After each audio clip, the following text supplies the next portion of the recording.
What would it feel like to be truly, deeply happy, regardless of your circumstances?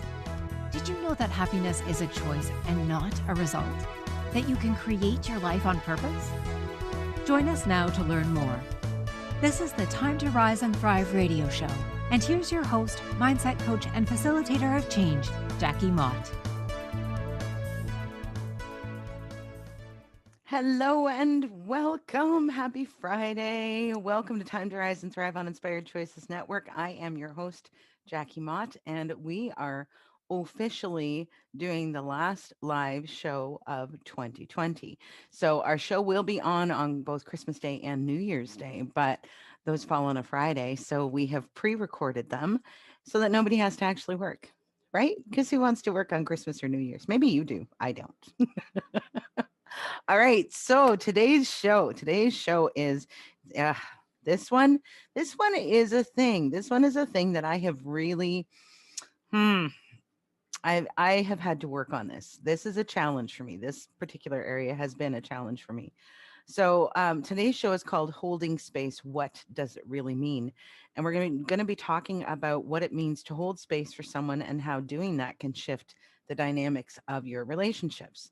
So this is something, and in all honesty, we're going to get into sort of my meaning, but I would imagine that there are probably about a million different meanings of this. So I'm going to sort of share with you what, in my experience, holding space looks like, and hopefully that resonates for you. So, on Time to Rise and Thrive, we talk about our subliminal soundtrack, which I will explain in just a moment, and how to get it working for us rather than against us. We talk about seeing your unique beauty and value and the contribution that you actually do make to the world.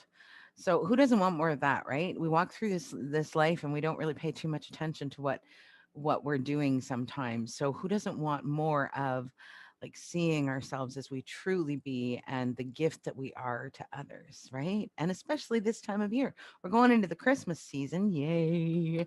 We're going into the Christmas season, and what a wonderful time. We spend time with family and with friends, and showing our appreciation and helping people understand what they mean to us, I think, is one of the most beautiful things that we can do for someone at this time of the year.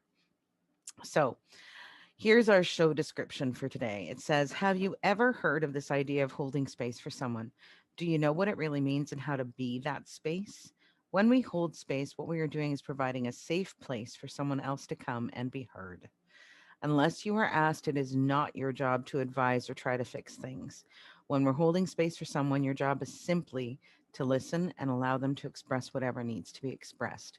Now, I am very blessed because I have a number of people in my world who have been that for me, who really understand this thing, or maybe it's sort of a naturally wired thing. I don't know, but I've known several people in my world, and I'm going to share some of that with you as we go through the show.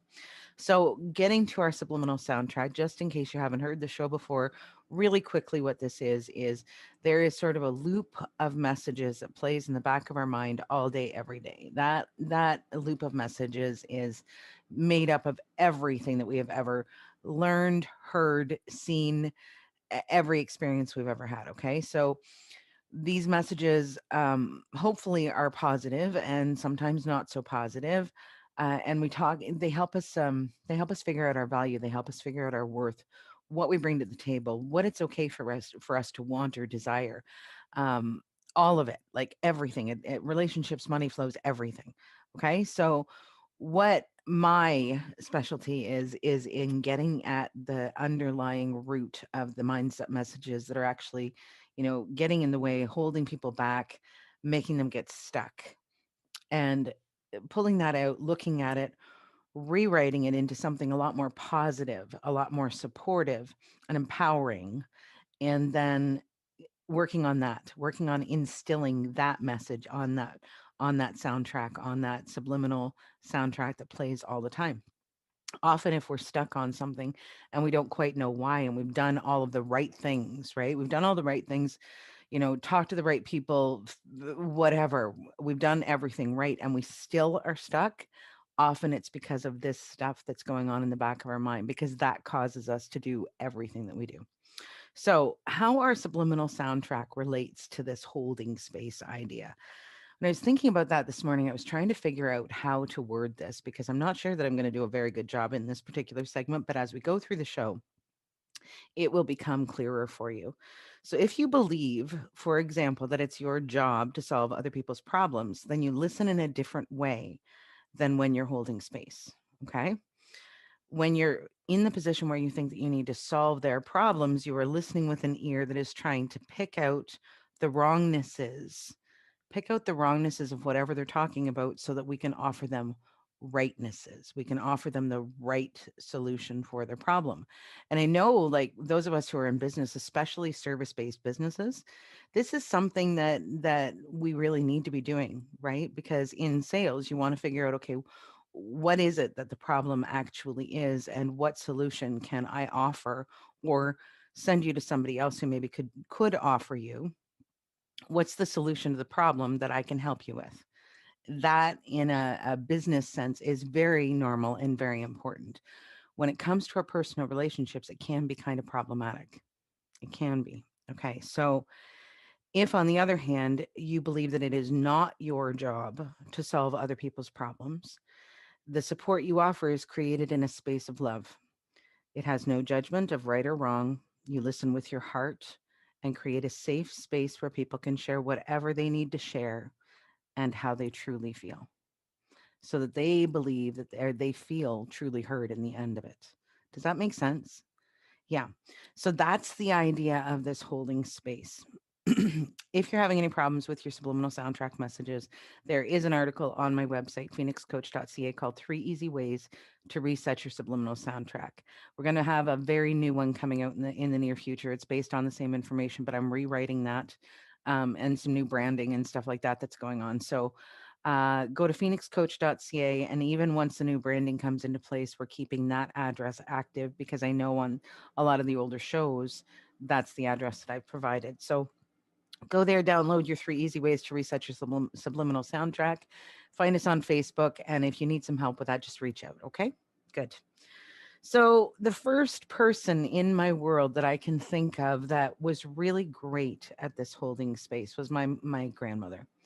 So when I was born, I think I've mentioned before that I wasn't healthy. I wasn't healthy. There was a lot of health challenges that I brought to the table, and it was a lot of work for my family. Unfortunately, it was a lot of work for my family because my allergies were so extreme that I could go into convulsions. My throat could shut. Like it was pretty bad. It was pretty bad and pretty extreme. So it required a lot more work. We canned and we baked at home because I couldn't eat the store bought, the store bought breads, the store bought canned vegetables, canned soups, all of that kind of stuff. So everything needed to be made in house so that we knew, not we, I had very little part in that, but so they knew that the ingredients that were going into the pot were actually safe for me to eat because it was very dangerous. It was very dangerous. And so my grandmother, when I was very young, I think probably when I was 2 or 3, moved into the house. Now we called her Nanny. She was my mom's mom. And when Nanny came into the house, one of her jobs was to really help with my care, really help with the cooking and the extra added chores that were required. So how blessed am I that we had a family where that was a possibility and that I had a nanny who was so willing to step up and help. Um, yeah, I think about that quite a lot. She was such a blessing. She was such a blessing to me. It was challenging sometimes too. She was old and cranky, but but she was also this holding space. She was the first example of that I can think of in my life. And so very blessed to have had that with her when I was young and forming my ideas about the world and what does it mean to love people and all of that kind of stuff, right? So Nanny, she was there all the time. She was in the house pretty much all the time.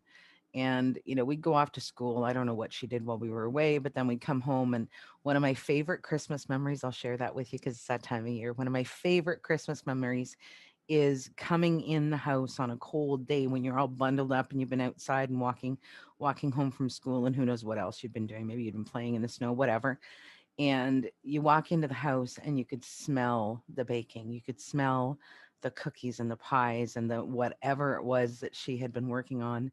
in that time frame, and you would walk into the kitchen and there would be just piles of baked goods because we had a fairly large extended family and we used to have these great big Christmas gatherings, right?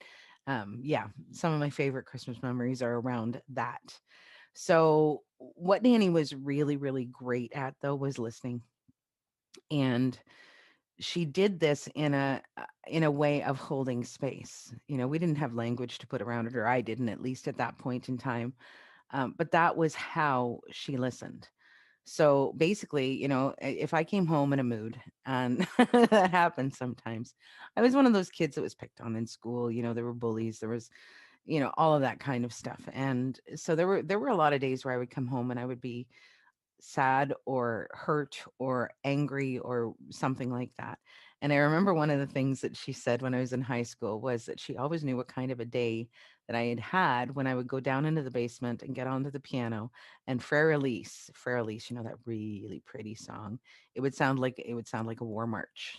So she knew as soon as I got home and went down and started playing what kind of day I'd had. And so I'd come upstairs and she would put on a cup or put on a pot of tea. That was the thing. That was the thing with Nanny. It was the pot of tea, right? So how many pots did we need? Well, it depends on what's going on and what you need to talk about. But I think partly because she didn't really have much going on outside of the family and outside of the household, she had that time. So she'd put on a cup of tea and sometimes she'd pull out the crib board and a deck of cards and you would just be able to sit there and talk, you know. She would listen, she would acknowledge, and it was just a safe place where you could talk about all of it. You could dump it all. And that is the thing about holding space because sometimes, particularly when we are in a place where we are really deeply hurting, and that could be about anything, right? It could be a loss that we've experienced, it could be grief, it could be a disappointment of some description, it could be anything. When we are in that space, sometimes the most helpful thing is just to have a place where we can dump it. Because, two, in my humble opinion, in my experience, maybe is a better way to say this, it always looks worse in my head. It always looks worse in my head. The sooner I can spit it out, look at it on the table, the sooner I can get into a place of more peace, into a place of releasing releasing all of that ugly and into like a healthier space in my head. You know, calm, planning, whatever it is, right? I can come up with some ideas. I can figure out what I need to do to get from where I am right now to whatever it is that I need, or acceptance. Sometimes acceptance is the place that we need to get to. The sooner I can dump it all out, the sooner I can get there. So for me, this holding space thing has been very, very, very important. So, a couple of things that I wanted to sort of talk about when it comes to holding space.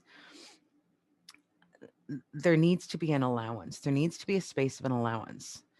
And basically, what allowance is acknowledging that we may or may not have any idea what is right for another person. But our job is not to create the right for them. Our job is to help them, to give them the space to figure it out for themselves. Does that make sense? Yeah. Judgment is the opposite side to that. And judgment doesn't necessarily mean like we're saying that somebody's a bad person or anything like that. Okay. What it means is that we are coming at this from a space of this is what's wrong and this is what needs to be done to right that wrong. Okay. So feel the difference of those two things. We've got the allowance, which is just literally, okay, I'm here. I'm here, do what you need to do, say what you need to say. I'm here. And that's it. That's my job. Or I am listening to you so that I can figure out where you went wrong or what this or how to fix or it's a completely different energy. It's a completely different energy. We're talking about this thing of like being the soft place for someone else to land.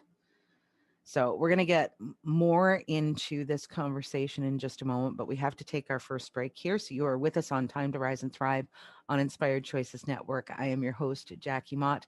And when we come back, we're going to talk more about what it means to hold space for someone and how doing that can actually shift the dynamics in your relationship. We'll be right back. What do you tell yourself when you're not listening? This question came to Jackie Mott when she was trying to find peace and purpose in the wake of tragedy. She began to understand that a lot of her pain and choices had been the result of how she perceived herself and her place in the world. And she set about creating a new subliminal soundtrack that would support her in creating a life of abundance, joy, and fulfillment. To learn more about how she did that and how you can do the same, join Jackie on her radio show, Time to Rise and Thrive, every Friday at 1 p.m. Eastern, 12 noon Central, 11 a.m. Mountain, and 10 a.m. Pacific on InspiredChoicesNetwork.com.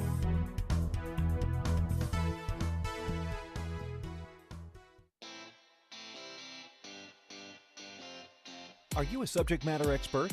Are you here to share your expertise with an audience waiting to hear from you in only the way you can deliver?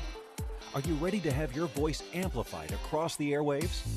Inspired Choices Network has a global radio platform streaming to millions of people across the world. Professionally produced and supported by an accomplished team every step of the way, you can broadcast from anywhere in the world, knowing your voice matters, and we ensure it is delivered with ease and efficiency.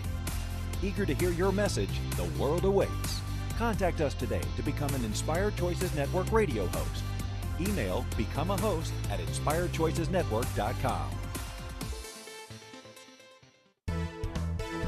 This is the Time to Rise and Thrive show with mindset coach and facilitator of change, Jackie Mott. To participate in the program, join our live studio audience in our chat room at inspiredchoicesnetwork.com. For more information, visit phoenixcoach.ca, where you can follow Phoenix Coaching online. Now, back to the program. Hello and welcome back to Time to Rise and Thrive on Inspired Choices Network. I am your host, Jackie Mott, and today we are talking about holding space. What does it really mean to do that for someone else? So when I was sort of thinking about all of this morning, I was thinking about, I've gotten a little bit hooked on this show on Netflix. It's called Atypical. And so it's about this family, and the son in the family he's on the autism spectrum thing. I don't know what terminology I'm supposed to use here. So if I've said that incorrectly, please forgive me. But it is so interesting, the dynamics of this family. It's so interesting. You've got mom. Mom is the person the protector. Mom is the one who wants to be the person who shields this young man from anything that could go wrong. Now he's very high functioning, and like even to the point of going to the high school and being able to function inside the school. Now he knows there's certain things he needs to wear noise canceling headphones, and he's got certain things that he needs to do if he starts to feel these outbursts coming on. However, he's been taught to manage this. They've done a brilliant job, at least from the perspective of this show. And then there's dad, and dad has not been terribly involved. Dad sort of has been he's given it to mom. And then there's the younger sister, who is also at the same high school, and her job is protector, but she also does this brilliant job of just allowing him to be exactly who he is. And so she bugs him the same way she would any other sibling. But man, she fiercely protects him. She fiercely protects him. And I think there's a line in the show that he says something like, she won't allow anybody else to beat him up except her. It's brilliant. It's absolutely brilliant. I'm enjoying that show so much. But I just found this really interesting. There's a part in the show where he's 18 years old, and he's starting to think about girls and dating and all of this sort of stuff, and to watch the dynamics of the family as they're sort of navigating this idea of this young man. Mom is like, absolutely not. He's going to get hurt. He can't handle it. Dad is like, well, he's 18 years old. This is kind of a normal thing for a young man his age. And then there's the counselor, and then of course the sister thinks the whole thing is gross, and all of that kind of stuff. But what I'm really interested in is this space of allowance that they are in, where they can say, okay, so we know that this is exactly who he is, and we know that these are the things, the headphones and whatever else, these are the things that are necessary or required for him to function well, and they provide that to him, you know maybe well, maybe not so well, but they provide it to him. So it's very, very interesting to watch this show and see, because that's the true essence of allowance. That's the true essence of acceptance. Is when somebody can see you in all your glory, all your challenges, all your flaws, all your beauty, all of it, and they can see you in all of that, and they love you. They love you anyway. That is the true essence of allowance. Okay, we're going to allow you to just be exactly who you are. And the thing is that people are able to show up in a different way when they feel seen, when they feel heard, when they feel accepted. There's this space of intimacy that is created in relationships, and not, I'm not talking about sex. I'm not talking about sex in any way, shape, or form, but there's a space of intimacy that is created between two people in relationship. And if you are really doing a good job of being in this space of allowing another person to be exactly who they are, without judgment, without, attachment to whatever, right? If you're just able to be there and allow them to show up, to speak how they speak, to dress how they dress, to, you're not trying to fix anybody. And who wants to be fixed? Our best, most comfortable relationships are the ones that we feel safest to show up as exactly who we are, right? Do you have those people in your world? Have you met those people? Have you nurtured those kinds of relationships? I'm so blessed because I have several. I have several, but I had to work on it. And it was not something that happened until probably the last 5 years or so, when I learned about this idea of what it means to hold space. Yeah. Yeah.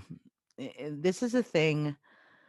uh, when you are able to show up in a space where you're being an allowance of another person, they know that you've got their back.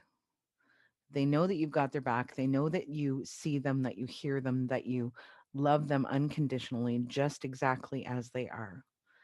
And that you will support them in a way of their choosing. We need to get over this idea that it's our job or that we know what's right for another human being.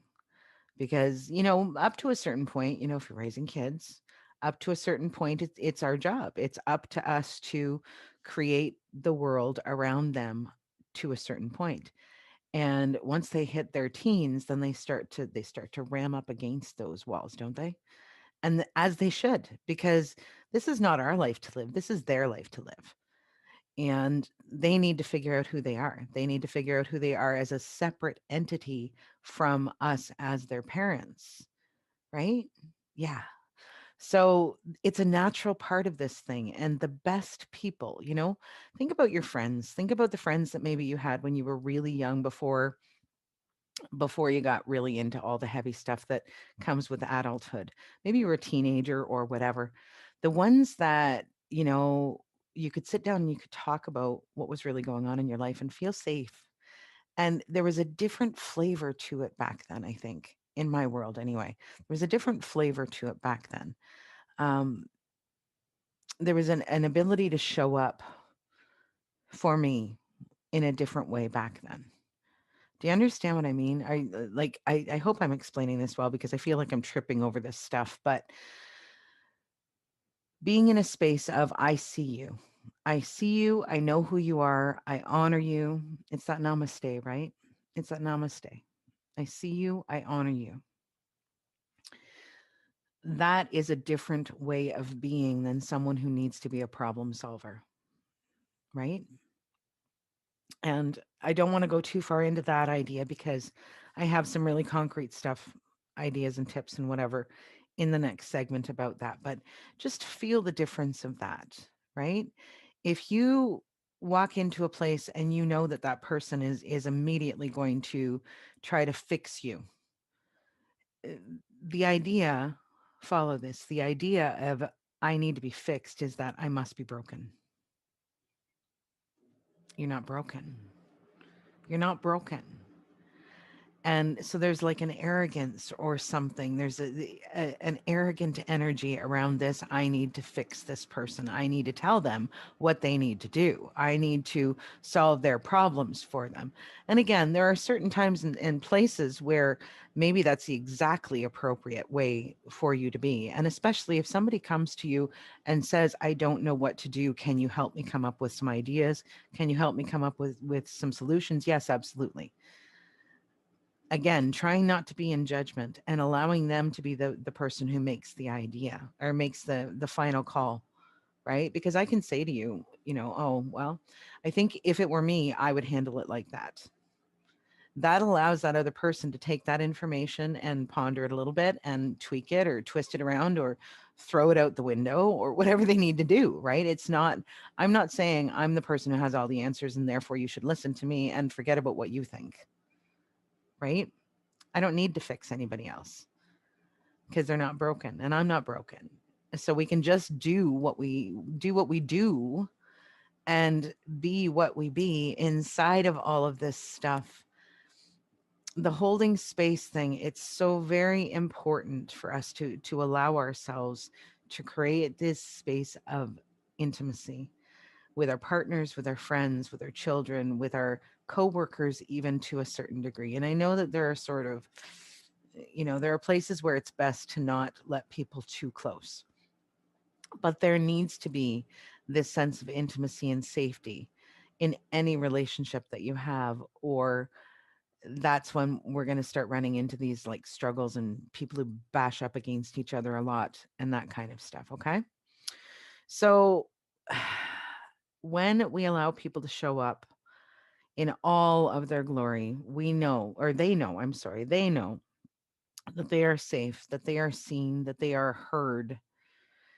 Sometimes being heard is so very important. Now, if you're dealing with a situation, where there's a loss in your life, and particularly, sometimes people in relationship, like in romantic relationship, right?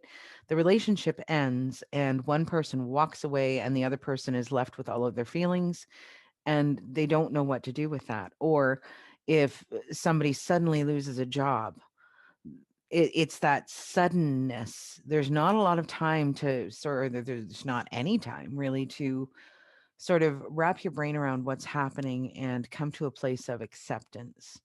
There's a bit of a shock to the system that happens, right? So when we are in that place of shock, we may not be able to say what we need to say to have closure, right? We may not be able to express the stuff that um the stuff that we need to say, the feelings that we have about a circumstance. We may not be able to do that with the person. Maybe they've passed away. We may not be able to do that with that person.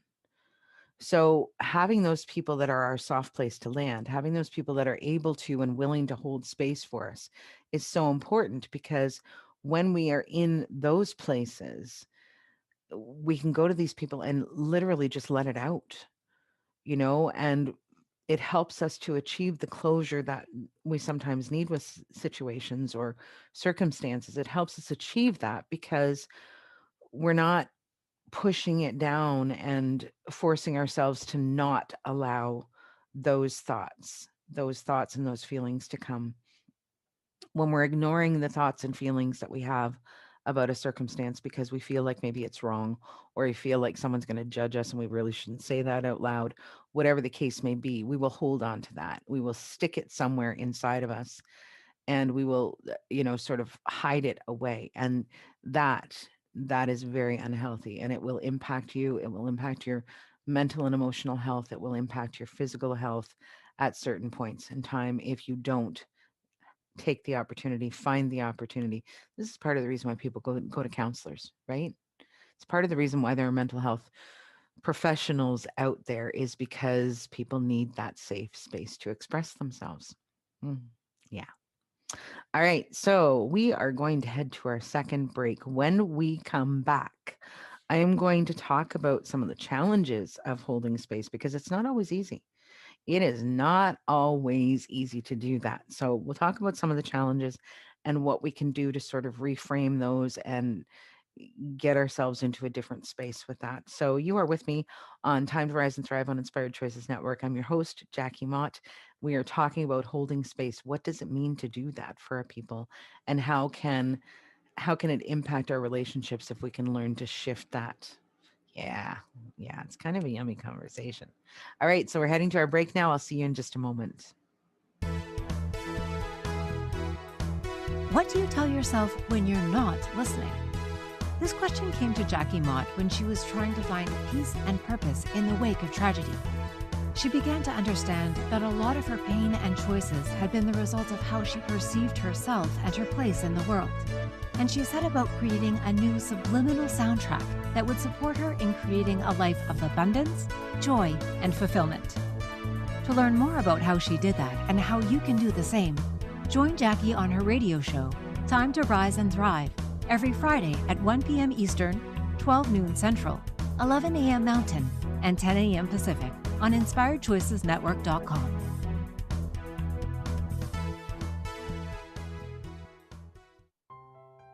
What do you tell yourself when you're not listening? Our subliminal soundtrack plays in the back of our minds 24/7. It's filled with everything we've ever learned about money, relationships, body, and sexuality, about every single aspect of our lives. If you don't have what you desire, the Subliminal Soundtrack Reset program may be the very key to changing it all. In this 8-week program, designed by Jackie Mott, you'll learn to replace messages that stop your desires with new ones that not only support you in creating what you truly desire, but expand your life to higher levels of joy and pleasure. Go to phoenixcoach.ca today to sign up and begin creating your life on purpose. This is the Time to Rise and Thrive show with mindset coach and facilitator of change, Jackie Mott. To participate in the program, join our live studio audience in our chat room at InspiredChoicesNetwork.com. For more information, visit phoenixcoach.ca, where you can follow Phoenix Coaching online. Now, back to the program. Hello and welcome back. You are with me on Time to Rise and Thrive on Inspired Choices Network. I'm your host, Jackie Mott, and today we are talking about holding space. What does it mean? What does it mean to do that? And how can it shift the dynamics in our relationships if we can learn how to do that well? All right, so just quickly, I've got a couple of things that I want to share with you right now. So, I am working on some rather big changes. I've been talking about this. So, my hope is that in early January, we will have everything sort of tied up and ready to go so that I can make the big announcement. New branding, new name, new website, all kinds of wonderful stuff. So, the phoenixcoach.ca will still work because it will still be pointed at the new website. So, if you type that in, because that's what you hear on one of these shows, it's still going to work. You'll get to the right place. You can also find us on Facebook. And on Facebook, I think right now we're called Phoenix Coaching London. And if you find us there, then when we go through the name change, you'll just automatically, I think you get a notification that the name has changed, but you'll automatically get to continue to see what we're posting. Um, pardon me. There is this thing that I'm doing right now called a 30-day mindset challenge. It started on the 10th of December. So we are now, what are we today? Day 8, day 9? I don't know what we are. Anyway, it's been a busy time. It's been a busy time. So we have a contest on there. So every day I go live at 7 p.m. and I'm talking about some mindset challenge. I am looking for topics because it's important for me to know what people want to talk about so that I can support you well and properly, support you in the ways that you need to be supported rather than me being in judgment and saying these are the things that you need to hear. See what I'm saying? Yes. So I am looking for topics to discuss. I've got a lot of them laid out, but I've got a few spots available for something. So if you have any mindset related challenges, I would love it if you would send me a private message or whatever on Facebook and let me know what that might be. And I will do my best to work that into the schedule. So our contest is for I'm giving away 4 sessions, 1 hour sessions. They are called Discovery Calls with Jackie, and we will be able to discuss up to 3 mindset challenges in the 60-minute call. So if you would like to win, can you hear that? We have had over 25 participants so far. One lady has over 8 ballots in there. So if you find us on Facebook, there is an event called the 30-Day Mindset Challenge, and it has all of the information, all of the point system breakdowns, all of that kind of stuff. Find us on there. Join us 7 o'clock. It's wonderful. Grab yourself a cup of tea. Grab yourself whatever beverage helps you relax, and we'll have a chat. Yeah. So, and January 4th is coming up right away quick. I will be launching something called Monthly Mindset Masterclass. So that's going to be a Zoom call on the first Monday of every month. It's going to be in the evening, and the first 2 months will be free so that people can actually join the call and just sort of get a feel, get a taste, see if it's the right thing for you. So I would invite you to also keep your eye open for that and join me on that call. So now getting back to our show again, we are talking about holding space. What does it mean and how can it shift the dynamics in your relationship when you learn how to do this really well? So in this segment, we're going to talk a bit about the challenges, and it can be challenging. It can be really hard, and there are a number of different reasons for this. The first thing that I think comes up for a lot of people, and I know for me, is my loved one. My loved one is hurting. Oh, my loved one is hurting, and it is so hard to watch them hurting. And I really wish that I could help them in some way, right? I know that that's a thing for a lot of people. And what we have to understand is that that is not a place of service, and it very often is not a place of helpfulness to anyone, not to mention you you being the person who wants to provide that help can actually pick up a burden that is not yours. And who needs that? We all have enough of our own problems. We all have enough of our own burdens to carry. And in my humble opinion, and believe me, I have been this person. I have been this person who always wanted to have something to say and something to help and so on and so forth. In my humble opinion, there is um, an avoidance.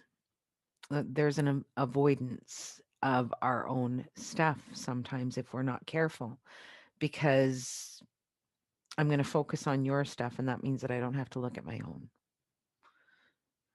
Do you follow me there? And I know that that's happened for me. I know that's happened for me at different points in my life, because it's hard to look at my own stuff, and it's hard to watch you, the person that I love, when you are in a place of pain, when you are in a place of hurting, and there's nothing I can do to help you. It's very, very uncomfortable. It's very uncomfortable, and it hurts our own hearts, doesn't it? Yeah. When you really love somebody, it hurts your heart. It hurts your heart to see them struggling, doesn't it? So, yeah, watching someone you love hurting can be very difficult. And that is probably one of the biggest challenges for me when it comes to holding space for people. The getting into a space of not trying to be the source of help or solution or whatever you want to call that, not trying to be that is also, I think that we are, some of us are naturally wired to be the helpers. And for us in particular, I don't know that it necessarily is that way for everybody out there, but for us in particular, it really can be very tricky to shut down our own mental chatter. Yeah, because that's what happens. That's what happens is there's like, oh, I have this idea. Oh, I have that idea. Oh, you're doing that. oh, well, you should talk to this person, or you could go there, or, and sometimes it's completely appropriate. I mean, if somebody tells me that they're having trouble finding something in a store, they need a specific thing, and I've seen it in another store, why wouldn't I say, oh, hey, I saw that over at, go to this mall, go to that store. Do you see what I'm saying? It's more when it comes down to this stuff of vulnerability, where our person is in a state of vulnerability, and we need to be gentle. We need to be gentle with them, because I don't know about you, but when I am in that kind of a space and somebody comes at me with, you should do this and you should do this and you should do this and you should do this, you're going to get one of two reactions. Either I'm going to be more hurt, or I'm going to get mad. I'm going to get angry with you, because that's not why I'm here. And the truth of the matter is that I probably will be hesitant to come to you again, if I do come to you again with those kinds of things. And that will impact the relationship that I have with you, right? And maybe that's just a me thing. I don't think so, but maybe that's just a me thing. So when you are in this space where you are the person who is being of support and help, these are some of the challenges that we face. So dropping our judgments. It is not my job to figure out what you need. It's not my job to try to solve your problems. It's not my job to pick up your load. Are you following me here? Everybody's got their own path. And very often the challenges that we face are the lessons that we need to learn, right? I remember having a conversation with my mom 100 years ago. So going back to that, coming home 16 pregnant, I am certain, I am certain that this just was very difficult for her. Very, very difficult, especially because how was I going to parent a child? I was 16 years old. What the hell did I know? Right. And not wrong, not wrong at all. But I gained knowledge, I gained confidence, I gained experience, I gained, what is that? Like the resilience from walking that path. And nobody could walk that path for me. Nobody could. And every time somebody stepped in and tried to take over for me, it actually hindered things. It actually created more strife and more struggle and all of that kind of stuff. Do you follow me? We do not want to cause that person to be stalled in their growth. But I remember talking with my mom. I don't even know when it would be. He was in his teens, and there was a point that I came to where I was like, do you know what? I'm done feeling bad about this. He is now a teenager. I've done the best I could. I think I've done a pretty good job. I'm sure that there are things that I screwed up, but I think all in all, I did a pretty good job. And the fact that he's still alive, that's yeah. Anyway, so I remember almost having an argument with her one night and saying to her, I'm tired of this being the thing. I'm tired of this being the thing that I am known for in the family. And how do you know? How do you guys know that every challenge, every thing that I have had to learn from going through what I've gone through wasn't put into my path to help me become what I needed to be to face whatever is coming in my life? How do you know that that's not the case? And I don't even know where the words came from, in all honesty, because I don't remember having that thought process. It just kind of flew out of my mouth in this conversation, this argument with my mother.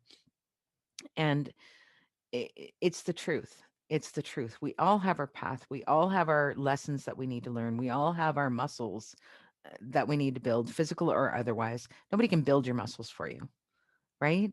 So when we step in and we try to take over or try to solve the problems or try to fix the other person, try to fix the problems that they're having, we can actually hinder their growth and we can get in their way. And that is not a good idea ever, because they need to grow. They need to learn what they need to learn.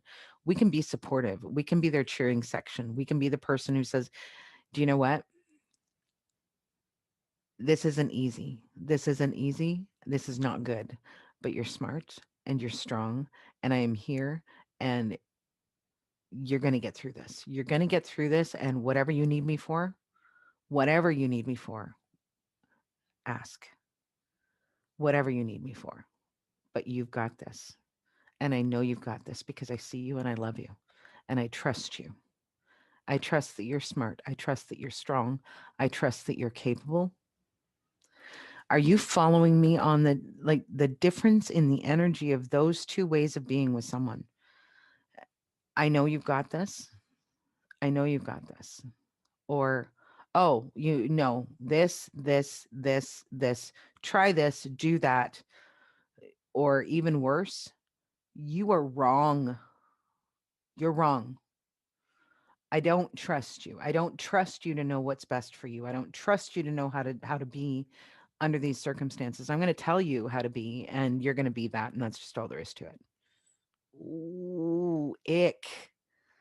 Okay. All right. So, I got to stay on track with breaks today, guys. I sometimes go a little bit long because I get into a little bit of a thought process. So, the next thought process that I have coming, I don't want to interrupt. It's the last segment of the show. So, we're going to head to our last break. You are with me on Time to Rise and Thrive on Inspired Choices Network. I am your host, Jackie Mott. And today we are talking about what it means to hold space for someone and how doing that effectively can shift the dynamics in your relationship. When we come back, I'm going to share some final thoughts and we'll wrap up today's conversation. So stick with us. We'll be right back. What do you tell yourself when you're not listening?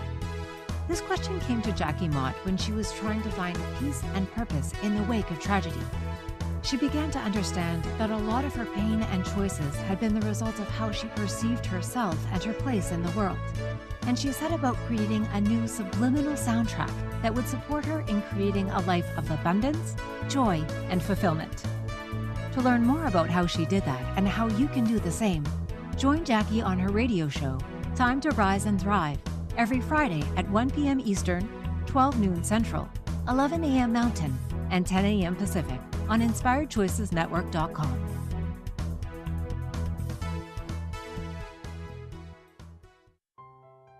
What do you tell yourself when you're not listening? Our subliminal soundtrack plays in the back of our minds 24/7. It's filled with everything we've ever learned about money, relationships, body, and sexuality, about every single aspect of our lives. If you don't have what you desire, the Subliminal Soundtrack Reset program may be the very key to changing it all. In this 8-week program, designed by Jackie Mott, you'll learn to replace messages that stop your desires with new ones that not only support you in creating what you truly desire, but expand your life to higher levels of joy and pleasure. Go to phoenixcoach.ca today to sign up and begin creating your life on purpose. This is the Time to Rise and Thrive show with mindset coach and facilitator of change, Jackie Mott. To participate in the program, join our live studio audience in our chat room at InspiredChoicesNetwork.com. For more information, visit phoenixcoach.ca where you can follow Phoenix Coaching online. Now, back to the program. Hey, if you're actually watching the video, I just said to Kim, I didn't even think about it, but my plug had fallen out and you might have just gotten a boob shot. I'm sorry. It wasn't intentional if that's what happened.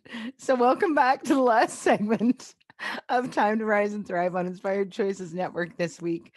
I am your host, Jackie Mott, and today we are talking about what it means to hold space for someone and how doing that can actually shift the dynamics of your relationships. Christine says, damn, I missed it. I don't even know what showed up. I just went in. Hopefully it wasn't anything too bad. So, okay. So wrapping up our conversation about holding space and what it means. One of the things that's really stuck out to me, especially this morning when I was really digging deep on this, was this idea of what we make a wrongness.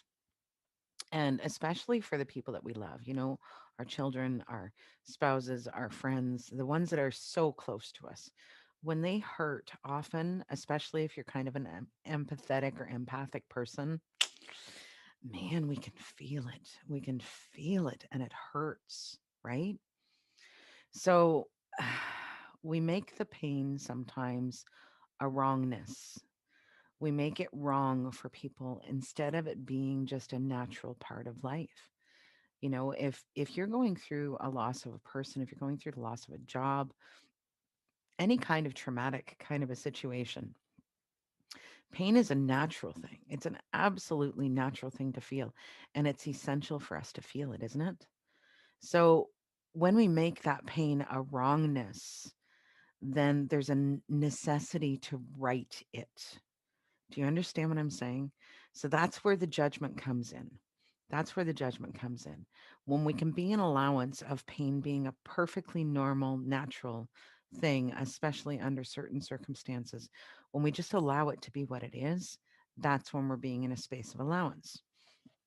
So I wrote this morning.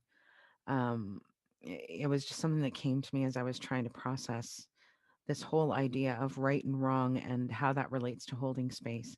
So, what I wrote is we've been wired to be problem solvers, and it's difficult to sit beside someone we love in their pain. It is. So, we try to solve their problem, try to help them in some way to relieve that pain. The truth is that we can't. The pain that comes from deep disappointment, loss, and grief are all things that a person must walk through themselves. They must reconcile that on their own.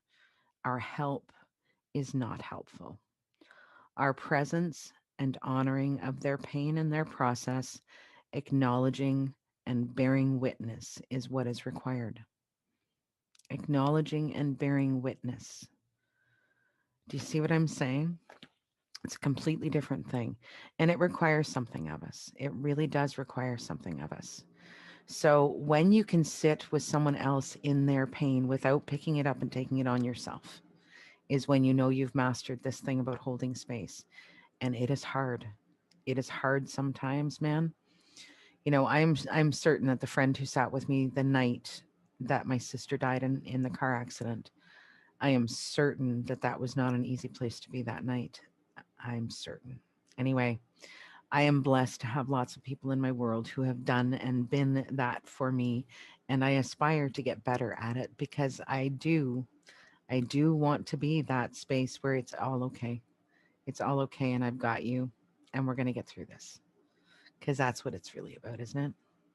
All right. So we are right down to the wire. I've got about 2 minutes before they kick me off the air again. It always happens, doesn't it? It always happens. Yeah.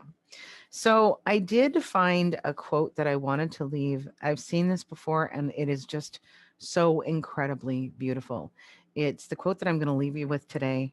My last live quote of 2020. Ooh, it better be good. All right. So it's by Tanya Markle. It says, I'm holding space for you, sister. I'm not the kind of woman who will look away when you talk about rape, abuse, or addiction. I won't flinch when you walk in covered in dirt, muck, and inner shit. I won't judge your story of neglect, betrayal, or trauma. I won't try to rewrite your suicidal thoughts or self hatred. I won't ignore your cry. I won't back away from your drool, vomit, or blood. I won't deny the relationship you have with your womb, your work, or the unseen. I won't belittle your body image or self wisdom. I won't pretend I have an answer for you. I won't compare your divorce, breakup, or loss to another because I believe you. I believe you when you say what you've been through, what you're in, and all that you carry. I believe it when you say that you've tried, you want to, and that you will, because I am the kind of woman who holds space for you, sister. Isn't that beautiful? Absolutely beautiful. All right. So that's where I'm going to leave you guys today. Happy holidays. I really hope you have a wonderful holiday season. Don't forget that we've pre recorded the shows for Christmas and New Year's, so they will be available. Um, Join us Fridays, 1 p.m. Eastern, 12 noon Centrals, 11 Mountain Time, and 10 Pacific. Next week's show on Christmas is about believing. Yay, tapping into the magic of the season. So thank you so much for joining me today on Time to Rise and Thrive. I am your host, Jackie Mott. This is on Inspired Choices Network. You have been such a contribution to my year. Thank you so much for that. Have a wonderful holiday season. And Until next Friday, it's time to rise and thrive. See you next week. Thank you for joining us for Time to Rise and Thrive radio show. Jackie Mott will return next Friday at 1 p.m. Eastern Standard Time, 12 noon Central, 11 a.m. Mountain, and 10 a.m. Pacific on InspiredChoicesNetwork.com. We hope you'll join us. Have a fantastic week, and remember, it's your time to rise and thrive.